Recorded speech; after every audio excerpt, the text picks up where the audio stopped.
Member for Riverina. Thank you, Deputy Speaker, and I would invite the member for Perth to look around him. Look around him. We are in the federal parliament. We're not in the West Australian parliament. Great stump speech. Great stump speech if you were a candidate for the West Australian election coming up on March 11, but we are in the Commonwealth Parliament, the Parliament of Australia. I didn't hear, Deputy Speaker, many mentions of the federal government. All we heard about was a speech condemning the West Australian government, and I can't understand. I mean, it's his big moment. It was his big moment to lead the matter of public importance, and he failed. He failed because all he wanted to talk about was Western Australia, and I appreciate it's his home state. I appreciate there's an election coming up, but we're this side of the Nullarbor. We're not in Perth. And go anywhere, Deputy Speaker, outside this building, outside this federal parliamentary building, and you will hear it.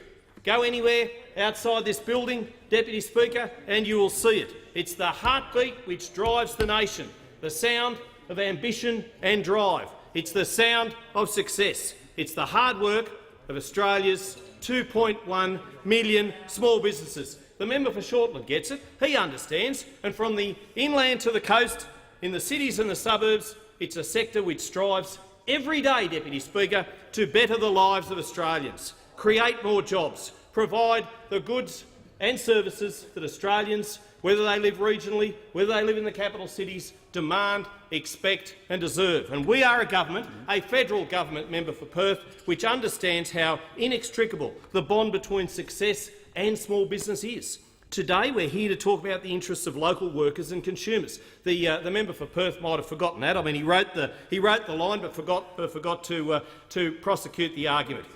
Surprising from a barrister, but he forgot to prosecute the argument. Now, we are here to reflect on the findings of soundings taken over summer, and that's why I'm pleased to talk up exactly what this federal government has done and will continue to do to create jobs and opportunities for Australians and to see small business soar. Now, Australia's small business number around 2.1 million. They provide the economic boost for $340 billion to our economy. They are as diverse a tapestry as the topography of our country itself, Deputy Speaker. Some are run by families, some by friends, some by those who found a purpose and a meaning in the jobs and services they are providing. But in each of them is the spirit of small business. In each of them is and you can make out as if you've got a violin. You wouldn't know. The only small business you like is those which would like to run a picket line out the front of. That's the trouble. That's the trouble with you. But unlike the Labor Party, Deputy Speaker, unlike the Labor Party, ours is an economic plan which is costed. It's an economic plan which is considered, and it's an economic plan which actually makes sense. It's got a vision further out than just the daily headlines that you people react to. It's a 10-year economic plan, a 10-year enterprise tax plan, and its most central consideration is this. It's small business and not government which creates jobs. It's small business and not government which provides goods and services. It's small business and not government which will see higher wages, we all want that, and more opportunities for Australians. To this government, jobs are not the stuff of glossy brochures. It's the stuff of families. It's the stuff of communities. It's a story which varies by location, and it needs a champion who is committed to its creation, and that's what we are. This government, this federal government member for Perth, is a champion for small business. Business right across this nation. On the table today is our 10-year enterprise tax plan, a vision for a decade, not just the fly-by-night things that you people bring into this House, that you people dream up after you read the daily headlines. It's a plan which will provide 90,000 more small businesses across this nation with the opportunity to get that lowering of the company tax rate. It's a plan which provides for 90,000 more small businesses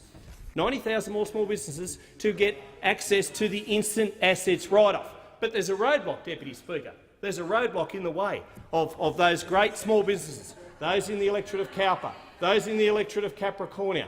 Right throughout Australia, there's a roadblock, and that is the ALP, led by the member for Maribyrnong, who stands for higher energy costs to small businesses, who stands and is beholden only to the unions. Now, more than anything, our 10-year enterprise tax plan will mean that Australia's small businesses can grow more, can employ more. Dare I say, Deputy Speaker, if they are able to hire more people, some of them might even be union members. Some of them might even vote for the Labor Party. That's what we are doing. We are providing jobs. We are providing hope. We are providing reward for those small businesses which want to get ahead, because what small business does, it invests back into its small business. It invests back into its company. It enhances its business. It delivers the most effective of economic injection, empowering their own livelihoods, their own needs to get ahead in life. Now, those opposite come in here, they lecture about the fact that they supposedly care for consumers. I didn't hear that word in the member for Perth's MPI, but the support that they offer for small businesses when push comes to shove, Labor does not trust small business to spend its own money. That's the bottom line. But we in the coalition do.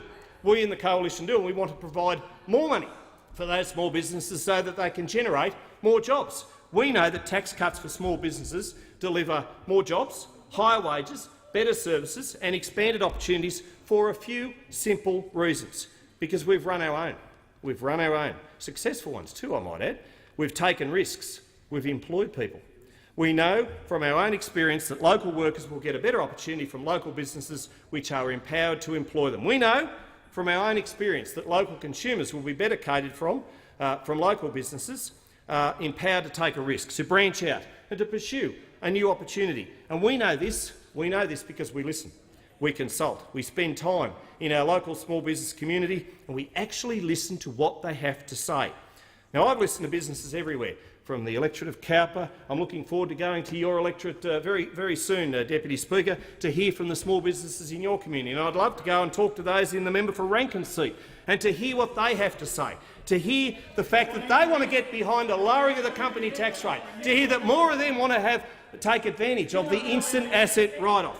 And I must say, I've been to every state and territory to talk to small businesses. More important, member for Rankin, to listen to those small businesses. And I went there alongside Australian Chamber of Commerce and Industry Chief Executive James Pearson and that organisation's president, Terry Witherall. And that's where I met people such as Rowan Jewellers in Western Australia, in the member for Perth's electorate, with a turnover between $2 and $10 million. That jewellery shop has been in operation 9 years. It employs 12 people, including casuals. Now, its owner, Rowan Milne, told me of his plan to grow and expand and how a reduction in the company tax rate and access to the Coalition's crucial instant assets write-off program would benefit him and help him to achieve his dream. Now, like millions of small businesses right across the country and the 5 million Australians they employ, many of them are union members.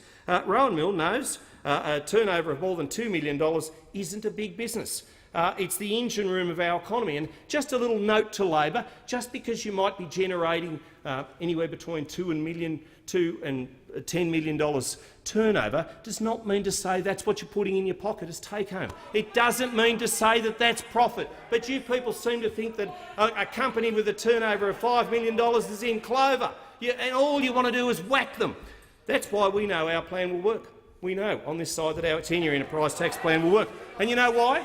You know why, Deputy Speaker? Because it's backed by small business. It's backed by small businesses right across this wide brown land.